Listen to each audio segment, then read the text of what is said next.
Right, sorry for the delay there, ladies and gentlemen. Finally, all settled into the new place and I could get back to doing reviews again. In today's case, we're going to look at an indie title from 2013, something a little different to what I normally do. This is Foul Play for the PCs, Macs, and Xbox 360, with the PS4 and Vita versions coming out a year later. I don't know much about the developer Mediatonic Games, other than they tend to partner up a lot with bigger companies and just release whatever they can, which turns out to be mostly shovelware iOS and Android mobile phone games, so not great. I did recognize this one though, A Tofu Boyfriend, a Japanese visual novel where Mediatonic only worked on the remake as opposed to the original game, but nevertheless I constantly see it on sale in the PSN store. As for the main event of this video, Foul Play is a side-scrolling beat-em-up where the kicker is that you're actually enacting a play in front of a huge theater audience. A pretty damn violent play, I might add, with God knows how much of a budget considering all the props, costumes, and set design that's gone into it. I'll immediately give the game credit for its visual humor regarding its setting. I get a chuckle seeing some of the actors dressed up as mythical creatures, and I smiled at that classic comically long cane that takes away the knocked out enemies. I also like seeing some of those same enemies crawl off stage after beating them. That was a cute touch. Although at times it did make me think they were still alive, so I wouldn't realize until I hit them and see that I'm not making an impact. I'm also impressed with the little scenery transitions that were added to create a nice flow while still keeping with the play motif, so overall the presentation gets an A+. Foul Play has you go through a number of scenarios as this dashing gentleman named Baron Dashforth, who's accompanied by his sidekick Mr. Scampwick, who a second player can also control if you fancy doing some co-op. Together these two trudge through the deserts and ancient tombs, kill demons and vampires that love to recite poetry, swashbuckle their way past pirates, and finally enter the realms of hell itself. On top of the visual humor, the dialogue can also be humorous at times, especially the witty banter between Dashforth and Scampwick. I enjoyed watching these two together. The villains aren't quite as well written, but the game's kinda self-aware about that. They know as much as we do that all they're meant to be are video game bosses. I only recall one bad guy that I had legitimate interest for, and that was this pirate captain named Blowhard. Ew. His crew get utterly slaughtered by these squid zombie creatures, yes those do exist in this play, and by the end of the act he gets turned into a squid zombie and heavily believes that stopping Dashforth and Scampwick would bring his crew back. That's actually kinda sad and rather touching that he cares about his crew so much. It's just a shame I have to kill him now. Each of Foul Play's 5 scenarios, with the exception of the final one, have 4 main levels and a boss fight, all with the same objective of moving left to right, beating up numerous bad guys, and racking up those sweet combos. Maintaining your combo streak without getting hit will fill out this meter representing the crowd's investment in the play. The better your performance, the more excited the crowd is. It basically acts as a score multiplier to getting 5 stars easier at the end of the stage. However, of course, if the audience gets bored with the play, then it's game over. The star ratings don't do anything besides bragging rights, but it is satisfying to see how well I did in the level. And if I lose my chain of combos at any point, then I can always activate this super ability that I don't think makes you stronger, but it doubles my combo counter for a limited time. I usually save this for when I face one of the level's challenges requiring me to get a particularly high combo streak. Not all of the challenges are about getting high numbers, however. In fact, each of the levels have 3 respective challenges that you can do to earn a charm if you manage to complete them all. The charm's only purpose are to alter the gameplay slightly to your favor, such as increasing your combo after parrying, or a buff in experience points. It's kinda similar to how it works in Lara Croft and the Guardian of Light and the Temple of Osiris, so it's entirely optional, but some may benefit you. I'm not really sure what leveling up does to you though. In fact, for the longest time I thought that blue bar was my health, and I only got a game over once because the audience really wasn't digging my performance. I guess leveling up unlocks new moves you can use, but I only ended up using about half of them. Some moves are just simply better than others. This pile driver maneuver did wonders for crowd control, but I couldn't get this airborne grab to work a majority of the time, so I rarely used it. As a result, there is a repetitive nature to Foul Play, which is the most apparent during some of the outstandingly lengthy stages. It's 4.5 hours in total, which is okay, but I think a simple beat 'em up like this needs to be just a little bit shorter. It probably takes less time when you're doing co-op, but I couldn't tell you for sure. I'm all alone on this adventure. Not much else I can say about Foul Play. It's quick entertainment for a relatively cheap price, and like a lot of indie games, you'll most likely find it on sale at some point, particularly with the Steam release. I wouldn't say play this over something like Guacamelee or its sequel, which comes out pretty soon, but I'd say give it a look just for its presentation alone. Foul Play's got some decent laughs and could possibly work as somebody's first beat 'em up. I personally think there are better ones out there, but it's a good alternative. That's another 2 videos down, which means it's time for more Kingdom Hearts. Now, I'm going to be dedicating 2 videos in a row this time to Kingdom Hearts, because while Birth by Sleep is a pretty hefty game, I don't actually have that much to say about Recoded, so I figured I'd get that one out of the way.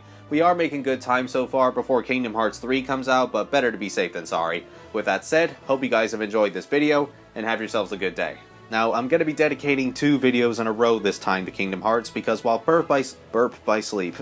oh my, yeah, that's one hell of a Kingdom Hearts game. Because while Birth by Sleep... I keep saying Burp by Sleep, why do I keep doing that?